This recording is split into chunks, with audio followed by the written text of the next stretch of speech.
Hello everyone, welcome back to my channel. This is Melissa with Enchanted Emerald bringing you a reading for Scorpio, Sun, Moon, Rising, and Venus for love for the week of August 1st through August 8th, 2026.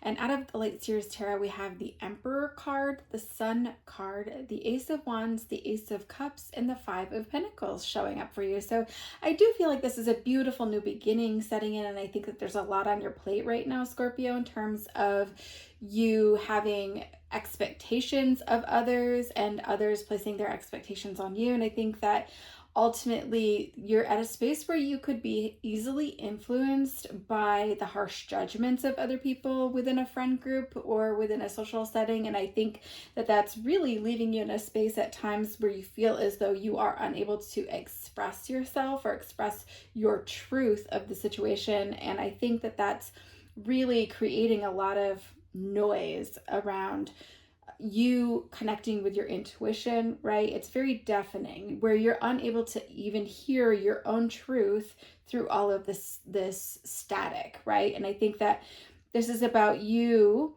hearing what others think and then you basing your decisions on that at times. And I think that it's hard for you in this space to really be able to form your own viewpoint and move accordingly. And I think that this is really a time for you to be open and honest with that Ace of Cups there. And I think that this is something you're willing to do. I think that you're very willing to delve into these difficult topics. Your heart is wide open. And I do think that you're really wanting to see where things go with this person in terms of trusting the process, trusting where it will lead you, right? And I think that this awareness that you're developing throughout all of this self-awareness, it comes in play here that you are also moving forward in deepening your self-trust, your self-worth, and even your sense of self overall. And so this is really a time for you to be able to kind of capture your own essence, like a snapshot of that, right? And so you have to be willing to shine, like that Sun card here, like to be able to shine through your own authentic self needs to be able to shine through. Okay. And I think that with all of this, I think that your outside relationships kind of take a toll on you, and you're willing to let other people at times take control of the situation. I think that that's attesting to your normal character. I feel like there's a time where you're often very reserved and you're observing your environment and kind of making your own assessments and judgments as you work through all of that. But I think what's needing to come forward now is understanding that there's a divide, right? There's a disparity in terms of what you're feeling and what is showing up for you, or what you're feeling and what others are projecting their expectations that they're projecting onto you. And so the truth is in between all of that. And so this is really you being able to kind of step forward to show up as your true self, your highest version of yourself. And I think that when we talk about that disparity, that could even be an illusion of a disparity that you may feel perhaps because one party and the other are not in equal relation to, in terms of their education or in terms of their finances, or something where you are feeling torn down a bit by that, right? And you're noticing that, right? And I think that this is a time for us to be able to kind of like eliminate all of those extraneous things and start to illuminate some of these shadows that are coming forward, right? Our darkest parts of ourself, and that comes through sometimes as anger, sometimes it comes through as jealousy, sometimes that comes through by pushing other people away, right? These are actions that happen as a result of how we're feeling internally, where we place our self-worth and where we feel that we stand in relation to other people. And I think that these are emotions that we can overly identify with, or we perceive them as bad. And so that's where that pushing others away so that you don't feel that or you don't express that kind of comes into play. But understand that these are all emotions. There's just a wide array of human emotions that we're meant to feel.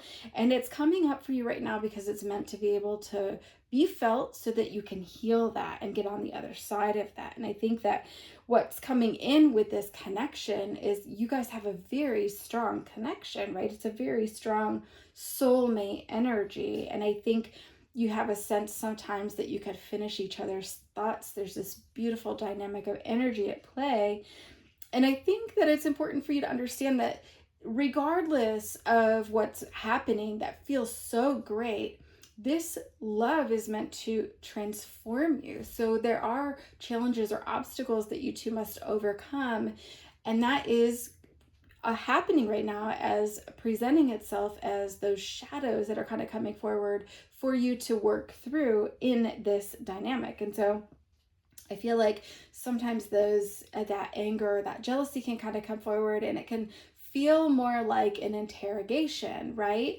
From one party or the other. And the interrogation that really needs to happen is a self observation, right? Where we have to kind of tap in and realize, why am I being triggered to feel this way? Why is all of this anger coming up? Why am I feeling resentful, right, when these things are happening? Because if you're able to identify those triggers and understand that feeling and understand that it is coming up because it's filtered through that lens of experience, it's coming up from past experiences that you've had that are kind of playing out in this dynamic now. It's being triggered. And so these emotions are surfacing for you to heal them, right? And so sometimes we can feel that there's a feeling of inferiority, and that's where disparity kind of comes in. You may feel like an outcast or an imposter or an outsider in your own relationship sometimes. And I think that that's because we have this own expectation for ourselves, or we are dealing with some sort of an illusion that we are inferior, right? We kind of put our partner on a pedestal at times. And so this is happening probably as a result of comparing yourself with someone else, or comparing this person to a past relationship, or understanding that that you have this self-worth tied into this energy dynamic, when in fact self-worth, it's an internal thing. It's an intrinsic thing that you feel, and it's not measured on a scale, right? And so you start to internalize the structure of the relationship, and you feel like you're identifying yourself based on your role in that relationship and your ability to meet this person's needs, when in fact that is completely separate in and of itself than you determining your self-worth or feeling a lower self-esteem, right? This is an internal process. It's a you thing, and only you can work through all of that. And so if you are comparing this relationship to your last, and it's so much better, then that can kind of come forward where you're having a fear maybe to lose this person. And then you start to lose yourself in the process, because everything then becomes, well, what can I do to keep this person happy so they don't leave, right? And it needs to be something that you are able to radiate from your solar plexus, that chakra, to really extend that confidence and being confident that you are the right person to meet this person's needs and why you're that person, right? And so it helps sometimes to get feedback from our partners on how they're feeling and what they think our good qualities are, and where we can come together to kind of work on things to improve those things, right? And I think that it really boils down to having a willingness about you to keep that communication open, right? When we're open about our fears, our insecurities, our own self-doubts, we open up the relationship to grow in its emotional depth, right?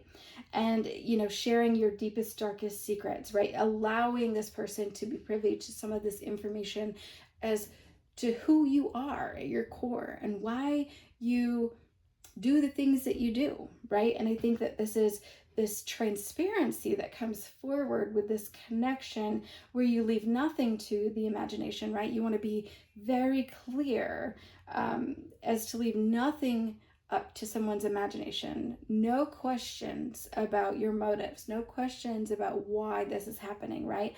I think when we get things out in the open, we tend to feel better, and we have less resentments that kind of build as a result of that. There's a lot of peace of mind in that process. But I think that you're at some sort of a juncture within this dynamic, this relationship right now, where you're possibly looking at some of the foundations of this relationship and wondering where it all stems from, right? You're trying to find those common ground, those common interests, things like that, strong values that you share that you could build on and make this a long-term thing. I think that originally possibly extended itself into this relationship as a result of circumstance, whether you guys actually live close to one another. I feel like there's a proximity thing, or you see each other often. Maybe you met at work, right? And I think having that bond to begin with, that friend bond, or that bond of being in that shared environment constantly, right? That can really have you feeling safe because it's a familiar person, right? And this is in essence where that foundation, this juncture, it's something that you determine by taking some space for yourself and realizing, how getting clear on how you really truly feel about this person or about the situation. Or you decide that yes, that we have a solid foundation and we can move forward. But I think it's important that you are able to confidently show up as yourself within this dynamic, because if you are unable to be yourself around this person, then whether it falls apart now or later, it is inevitable that it will fall apart, because you can only keep up this energy of not being quite yourself, right? You're trying to put on your best self, which is great, but the best self is to show up as the authentic self, right? And so that is what's going to have you in a space where you guys will start to build on something that can move forward and you can thrive, right? And so this is about building upon that bond, and knowing that it's important to be honest and clear with one another with your communication to build your trust. And maybe you're looking at things like finances and wondering whether you guys have similar goals in a financial aspect as well. But I think it ultimately is boiling down to, do you have respect for one another and what you each bring to the table to contribute? Because opposites can attract, right? We have to be able to honor one another for the differences. And so having those shared values to build upon really builds in that direction of something that is long lasting for you, Scorpio. I do so hope that this helps you on your journey. Thank you so much for tuning in. If you've made it this far in the video, don't hesitate to like and subscribe so you're in the know of all the new content as it's released. Thank you so much. I'll be back with another read for you guys again soon. Take care.